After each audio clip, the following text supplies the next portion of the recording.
Hey everybody, this is David at Barnyard Bees. I just want to go over a little bit about feeding systems today, and it depends on what level you're at. I can explain how we do it, and then I can also explain how you can do it at a smaller level that may help you out.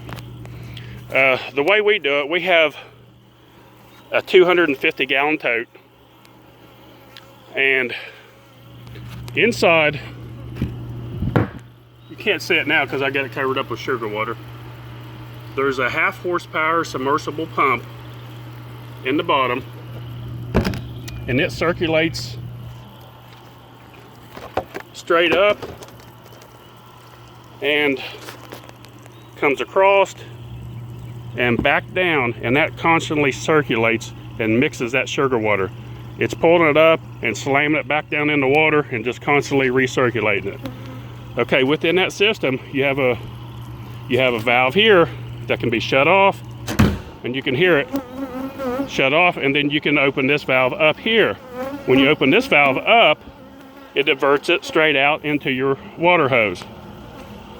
So that's how that system works for us. We don't mix up 250 gallons. What I do is I put 1-to-1 sugar water mix, and here's a sugar that I'm about halfway done. I had 15 cases of sugar put in with whatever that weight was, that much in water. So you want to mix half and half.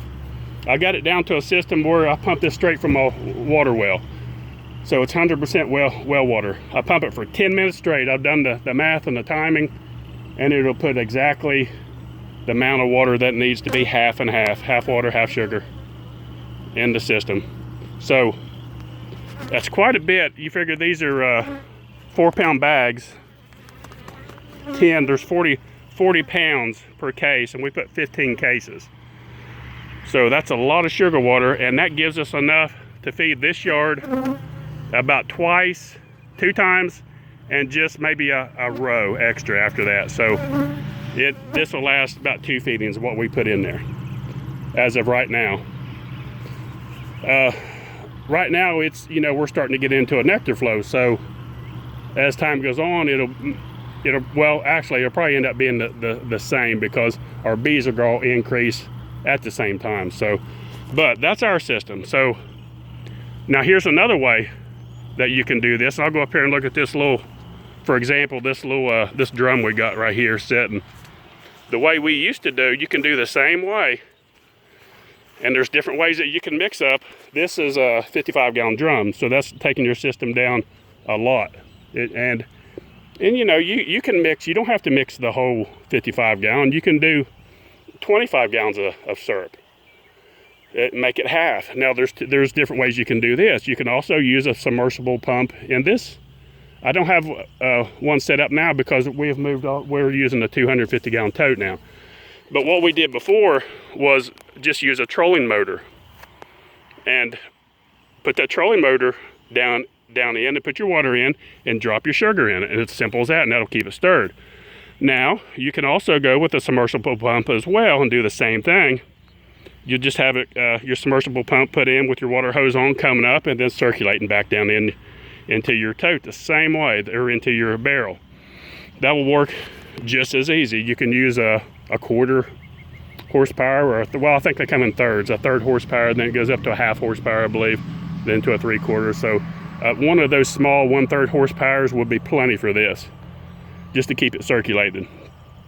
And it's as simple as that. You can put your little valve on the bottom of it right here and put it up on a higher pedestal and drain it out as you need it, and put your lid on it to keep your bees out.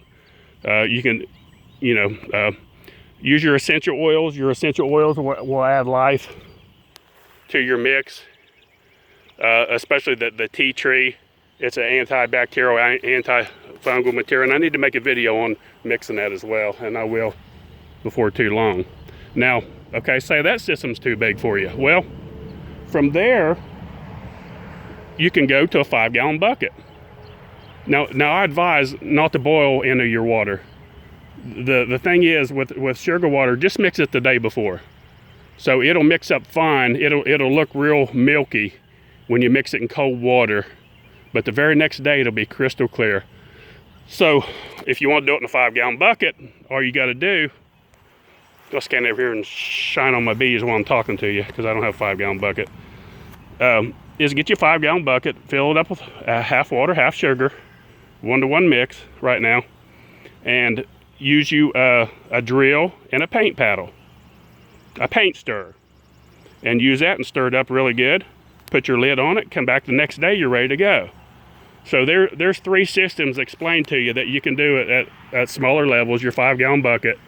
Now, a 5-gallon bucket shouldn't be too much for anybody. Well, you could actually, and say for example, if that is too much, well, just do a half a bucket then, and put your lid on it. Try to put it somewhere out of the sun if you can.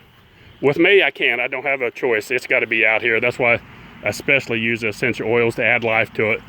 And it lasts about 2 feedings, so that sugar will last about a week. You know, I'll feed them twice within that week, and so that it don't last very long. But I want to explain that. I've been wanting to for a while, so to give her, because right now I know everybody has new bees, has packaged bees. You need to get out there and get them fed. So that'll explain that a little bit. And don't forget, please like and subscribe to our YouTube channel. We're trying to get out there to the new beekeeper. Please pass these videos along to anyone interested in the bees. And thanks for watching Barnyard Bees.